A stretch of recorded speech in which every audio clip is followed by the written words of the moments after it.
कहते हैं ना, कलयुग केवल नाम मधारा, सुमिर सुमिर न उतरहि पारा।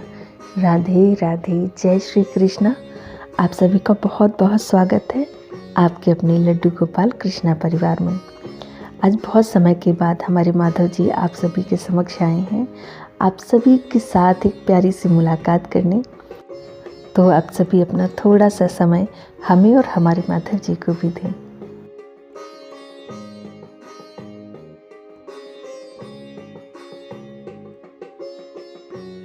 माधव जी को हम सभी का राधे राधे। तो आज माधव जी का स्नान श्रृंगार ये सब आप सभी को फिर से एक बार देखने को मिलेगा। और साथ में ही बसंत पंचमी आ रही है, तो आप सभी लोग देख लें कि क्या मनाना है। वैलेंटाइन डे मनाना है आपको या बसंत पंचमी मनानी है। हम तो कहेंगे बसंत पंचमी मनाइए, वैलेंटाइन डे की तरह मनाइए। अपनी कान्हा के साथ होली खेलिए, उनके साथ फूलों की होली, रंगों की होली खेलिए, क्योंकि आज के दिन से ही तो शुरुआत हो जाती है होली की। इस तरह से अपने कान्हा जी के साथ होली खेलें और बहुत ही प्रेम के साथ अपना वैलेंटाइन डे बसंत पंचमी को मनाएं। बसंत पंचमी इतनी शुभ और इतनी अच्छी होती है, हर कार्य के लिए अच्छी होती है। उस दिन माँ सरस्वती की पूजा करें, अपने कान्हा की सेवा करें, उन्हें पीले वस्त्र पहनाएं, उनका भोग अच्छे से लगाएं। जो भी आप बना सकते हो, एक त्यौहार, बहुत बड़े त्यौहार की तरह मनाएं इसको। तो माधव जी का स्नान पहले करा लेते हैं। तो आप लोगों को ये भी बताते हैं साथ में कि इतना समय बीत गया और हम वीडियो कोई नहीं बना पाए। क्यों, ऐसा क्यों हुआ कि हम कोई वीडियो नहीं डाल पाए? तो उसका पहला रीज़न तो ये था कि हमारे माधव जी ने हम पे इतनी कृपा की है, इतनी कृपा की है जी, जिसके विषय में हम आप लोगों से क्या ही कहें। इनकी ऐसी दया, इतनी कृपा रही कि जिसके कारण हम अपने रामलला के दर्शन कर पाए और साथ ही संगम स्नान का भी सौभाग्य प्राप्त हुआ। इस माघ मेले में तो संगम में स्नान करना बहुत ही शुभ फल देता है, शुभ होता है, और वो सौभाग्य हम सभी को मिला। तो ये माधव जी की ही कृपा है जिसकी वजह से ये सब संभव हो पाया। और हाँ, दूसरा जो कारण है वो ये है कि माधव जी पहले तो अपने घर, नानी के घर गए थे, हम अपने मायके गए थे, तो माधव जी साथ गए थे। और इसी तरह से माधव जी ने पूरी सर्दी घूमने में ही बिता दी। तो इस वजह से भी उनका कोई भी वीडियो अपलोड नहीं हो पाया। बाहर संभव नहीं होता है कि हम वीडियो बना पाएँ, क्योंकि पब्लिक प्लेस में बैठ के और इस तरह से वीडियो बनाना संभव नहीं है। ट्रेन का भी सफ़र जो रहता है उसमें बहुत सी चीज़ें देखनी पड़ती हैं, सफाई का भी ध्यान रखना पड़ता है ना। इस वजह से ये सब चीज़ें नहीं हो पाती हैं। पर कोई नहीं, वो कहते हैं ना कि जब जो जो होना है तब सो सो होता है। तो जब जिसका समय आता है वो स्वयं कार्य हो ही जाता है। तो बस ऐसे ही चलता है जीवन। तो माधव जी का पहले मैंने दूध से स्नान करा दिया है, और अच्छा दूध में ना, इसमें दिख नहीं रहा इतना अच्छे से, लेकिन थोड़ी सी हल्दी मिलाई हुई है। तो बसंत पंचमी के दिन आप हल्दी पीले दूध से स्नान कराएं या पीले जल से स्नान करा दें। जल में आप चंदन डाल सकते हैं, लेकिन चंदन थोड़ा सा ठंडा होता है, इसलिए चंदन नहीं मिलाया है, इसमें हल्दी मिला दी है। हल्दी से स्नान करा सकते हैं, या केसर घोल लें आप, केसर से भी बहुत अच्छा है। आप अपने लल्ला को स्नान कराएं और उसके बाद शुद्ध जल से स्नान कराएं। तो इस तरह से माधव जी का भी स्नान संपूर्ण हो गया है। आप सभी के साथ ये बसंत पंचमी का ही वीडियो बता रही हूँ। तो चलिए फूलों से होली भी खिलाते हैं, और आप सब लोग भी बसंत पंचमी के दिन अपने लल्ला के साथ इस तरह से उनका स्नान कराएं, उन्हें होली खिलाएं। इन सब चीज़ों का विशेष ध्यान रखें, क्योंकि इससे हमारे देखो लल्ला कितने खुश हैं। बस हमारे माधव को किसी की नज़र ना लगे, तो उन्हें होली खिलाते हैं। और साथ में एक सवाल था कि भगवान से प्रार्थना कैसे करें। क्या आंखें बंद करके और हाथ जोड़ के भगवान से कहें तो भगवान जल्दी सुनते हैं? और दूसरी बात ये था ना कि भगवान से बात करते हैं तो क्या उसका जवाब मिलता है? वो हमारी बात सुनते भी हैं, बिल्कुल सुनते हैं। तो सबसे पहले तो यही देख लीजिए कि प्रार्थना कैसे करें। देखिए, हम तो यही कहेंगे ना, प्रार्थना करने से बेहतर है कि आप भगवान से बातें करें। भगवान प्रार्थना सुनता है, लेकिन बातों का जवाब बहुत जल्द देता है। जैसे हम आपस में एक दूसरे से बात करते हैं तो वो हमें जवाब तुरंत मिलते हैं ना, आमने सामने बैठ के। लेकिन जब हम किसी के सामने एक रिक्वेस्ट करते हैं कि ऐसा कार्य कर देना, तो उसके लिए थोड़ा सा विलम्ब होता है कि अच्छा ठीक है, सोच के बताएंगे। उसी प्रकार जैसे आप अपने माधव जी से बात करेंगे, मतलब अपने कान्हा जी से जब आप बात करेंगे तो उसका जवाब आपको तुरंत ही मिलेगा। इसलिए कहा कि प्रार्थना से बेहतर है आप अपने कान्हा से बात करें, उसका जवाब जल्दी मिलता है। अब रही बात कि वो सुनते हैं, बिल्कुल सुनते हैं। आप उनसे एक बार कह के तो देखें अपने दिल की बात। देखिए, जीवन में सभी के सुख दुख सब रहता है, कुछ परेशानियां भी ऐसी आती हैं जिनसे हर किसी के साथ बताना कोई मतलब ही नहीं बनता। पहली बात तो आप अपना दुख कभी किसी के साथ ना शेयर करें। सुख कर सकते हैं लेकिन दुख कभी शेयर नहीं करना चाहिए, क्योंकि जो चीज़ हम बांटते हैं ना वो हमें ज़्यादा मिलती है। तो जब हम कहते हैं ना, राम नाम के हीरे मोती मैं बिखराऊं गली गली, तो उस तरह से ही आप अपने सुख को भले बांट दें मगर दुख को हमेशा छिपा के रखें, हमेशा दबा के रखें।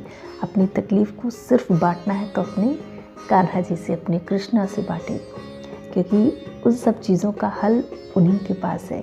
और जब आप अपनी परेशानी लेके उनके पास जाएंगे और उन्हें बताएंगे तो आप स्वयं ही देखेंगे इतने अच्छे से जवाब मिलता है उन बातों का, और उन सब परेशानियों का हल सिर्फ और सिर्फ इन्हीं के पास है, और वो उन सब चीज़ों का हल भी ज़रूर करते हैं। तो माधव जी का स्नान तो हो गया, उन्हें वस्त्र भी धारण करा दिए हैं। अब इनको पीले वस्त्र धारण कराएंगे, क्योंकि देखिए बसंत पंचमी के दिन पीले रंग का महत्व होता है, तो आप पीले रंग के इन्हें वस्त्र धारण कराएं। मेरे पास बिल्कुल मतलब वैसे भी थे, लेकिन मुझे ये इनकी पोशाक बहुत पसंद है, तो इसीलिए माधव जी को यही पोशाक धारण कराएंगे। और हमारे माधव जी भी कितने प्यारे, कितने खुश लग रहे हैं। देखिए, आप लोग उनकी तरफ देखेंगे ना तो आप बता सकते हैं कि हमारे इतने दिन वीडियो ना अपलोड करने के बाद भी हमारे माधव जी की सेवा में हमने कमी नहीं की। कोशिश यही रही कि सेवा में कमी ना हो, बाकी हम इंसान हैं, हो भी जाती होगी। तो हमारे माधव जी इन सब चीज़ों से कितना खुश होते हैं। और अब चलिए माधव जी का श्रृंगार करते हैं, है ना माधव जी? तो माधव जी का श्रृंगार शुरू करते हैं। और साथ ही आप लोगों को एक छोटी सी कहानी सुनाते हैं कि जो बसंत पंचमी है ये क्यों मनाई जाती है और इसके पीछे की कहानी क्या है।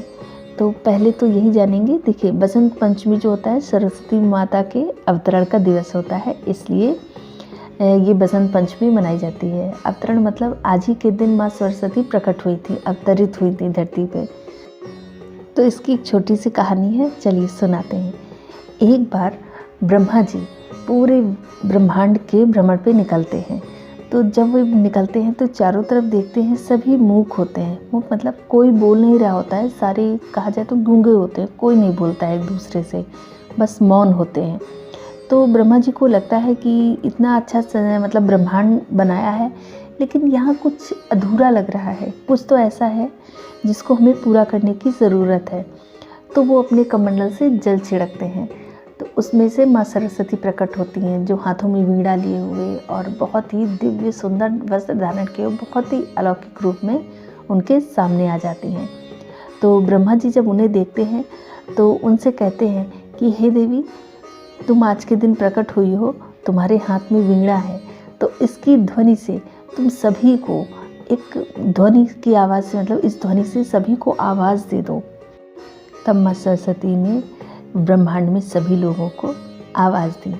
फिर ब्रह्मा जी ने कहा कि जो मनुष्य हैं, इन्हें जब किसी बोलने का ज्ञान ही नहीं होगा तो फिर ये बात कैसे करेंगे। तब माँ सरस्वती जी ने ज्ञान दिया, बुद्धि दी, विद्या दी, जिससे कि आज तक सभी लोग उस बुद्धि विवेक के साथ कार्य करके अपना जीवन सफल बनाते हैं। उस विद्या को धारण करके अपने जीवन में ऊंचाइयों तक पहुंचते हैं। तो आप सभी जो पढ़ने वाले बच्चे हैं, सभी माता सरस्वती की पूजा करें और इस वाणी से अच्छा बोलें, सदैव सभी के लिए अच्छा बोलें, बुद्धि सभी के लिए अच्छा सोचें और कर्म हाथ, जिससे सभी के लिए अच्छा करें। सदैव इस प्रकार से रहेंगे तो हमारी माता सरस्वती भी प्रसन्न रहेंगी। और हमारी माता जी का भी श्रृंगार देखिए पूर्ण होने वाला है। कितने अच्छे लग रहे हैं माता जी हमारे। तो ये इनका मुकुट धारण कराएंगे। अब हम इन्हें कैप नहीं पहना रहे हैं, क्योंकि कैप के लिए अब इतनी ठंड नहीं है कि कैप पहने।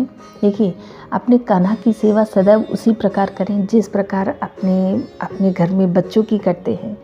आपकी बेटियां हैं, आपके बेटे हैं, जिनकी भी सेवा या प्रेम या उनका ख्याल रखते हैं जिस प्रकार, बस उसी प्रकार अपने कान्हा का भी ख्याल रखें। देखिए, सेवा तो एक अलग बात हो गई, आप उनका ख्याल रखना शुरू कर दें, आपको पता ही नहीं चलेगा। आपका ख्याल रखना करते करते आपका वो सेवा में परिवर्तित हो जाता है। तो बस इसी प्रकार अपने लल्ला का ख्याल रखें, उन्हें ढेर सारा श्रृंगार करें, क्योंकि कान्हा जी को ना श्रृंगार बहुत पसंद है, बहुत पसंद है। और अब उनकी इत्र सेवा, उनको प्यार से इत्र लगाएं, जिससे चारों तरफ वो सदा महकते रहें, उसकी खुशबू से वो आनंदित होते रहें।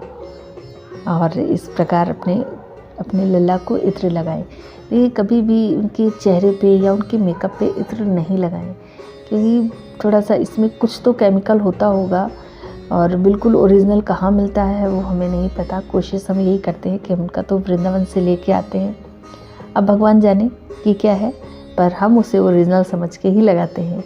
बाकी हमारे लल्ला स्वयं अपने आप कर लेंगे।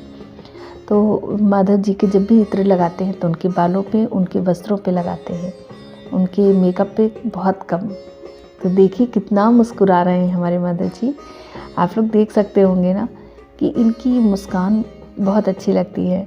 और जब कभी बहुत अच्छा कुछ नहीं लगता है तब ज़रूर ऐसी मुस्कुराहट वो देते हैं, वरना वैसे भी कहते तेरी मंद मंद मुस्कनिया पे बलिहार माधव जी, मैं बलिहार माधव जी। तो बस इस तरह से अपनी कान्हा की सदैव सेवा करते रहें। उन्हें देखिए, भगवान से आप प्रेम करेंगे ना तो भगवान आपको प्रेम ही देगा। उनका प्रेम मिल गया तो जीवन में किसी चीज़ की कमी ही नहीं रह जाती है, और जिस चीज़ की कमी होती है वो उसमें संतुष्टि में बदल देते हैं। जीवन में संतोष होना बहुत ज़रूरी है। अगर संतोष है तो सब कुछ है। आप जितने में रह रहे हो उतने में ही खुश हो जाओगे। तो माधव जी का ये उपहार है, ये मुकुट माधव जी को, ये कान्हा जी का है, और एक इसमें माधव जी का है। जो छोटा है वो कान्हा जी का है, क्योंकि ये नानी के घर गए थे तो नानी के घर से इनको ये उपहार मिले हैं। और ये 2 चैन हैं। माधव जी तो पहन लेते हैं, मगर हमारे कान्हा जी बहुत छोटे हैं, वो नहीं पहन पाते। तो ये इनकी कमर की है, जो कमर पे उनको पहनाएंगे, क्योंकि इनकी कमर की गर्दनी टूट गई है। और ये इनकी गले की चैन है। तो ये भी सब इन्हें उपहार में ही मिला हुआ सामान है। बाकी हम सभी माधव जी को देने वाले कौन होते हैं, उन्होंने जो दिया है उसका तो कोटि कोटि धन्यवाद। सदैव धन्यवाद करते रहते हैं हम उनका, जो उन्होंने हमें दिया है। तो हम देने वाले उन्हें कुछ भी नहीं है, ये तो हमारा बस अपने लल्ला के प्रति प्रेम है।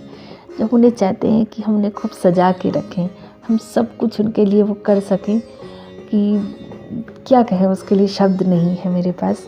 तो माधव जी का भोग आ गया है, तो माधव जी को अब भोग लगाएंगे। और आज के भोग में दूध, मिश्री और फल हैं। तो फल में सेब है, संतरे हैं और गुड़ है। गुड़ ये बहुत स्वादिष्ट है, तो ये गुड़ बहुत अच्छी लगती है, इसलिए माधव जी के लिए सबसे पहले गुड़। तो सर्दियां हैं तो आप गर्म दूध, केसर वाला दूध और बादाम वाला दूध, किसी भी प्रकार का दूध का भोग लगाएं। साथ में उनको कुछ भी मीठा खाने को, सुबह जैसे स्नान जब हो जाता है ना, उसके बाद कुछ मीठा ज़रूर होना चाहिए और गर्म दूध होना चाहिए, तो कितना अच्छा लगेगा। और भोग लगाने के साथ साथ राधे नाम का गुणगान करते जाएं, या कोई प्यारा सा भजन अपने कान्हा जी को सुनाएं, तो उससे और भी अच्छा लगेगा उनको, है ना माधव जी। तो माधव जी को भोग लगाते हैं। और आप सभी को हमारा आज का वीडियो कैसा लगा ज़रूर बताना। आप सभी लोग जीवन में सदैव खुश रहने की कोशिश कीजिए। आप जितना खुशी दूसरों को देंगे, खुश रहेंगे, भगवान आपको उतना ही खुश रखेगा। तो सदैव खुशियों में याद रखें और सेवा करते रहें। राधे राधे कहते रहें और हरि नाम जपते रहें।